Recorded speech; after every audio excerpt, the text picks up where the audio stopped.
देवी आद्यशक्ति महेश्वरी योगजे योगसम्भूते महालक्ष्मी नमोऽस्तुते।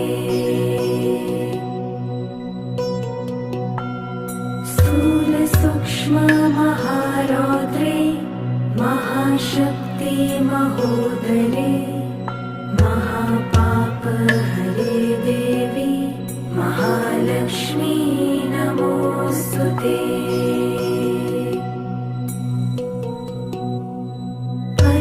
पद्मासनस्थिते देवी परब्रह्मस्वरूपिणी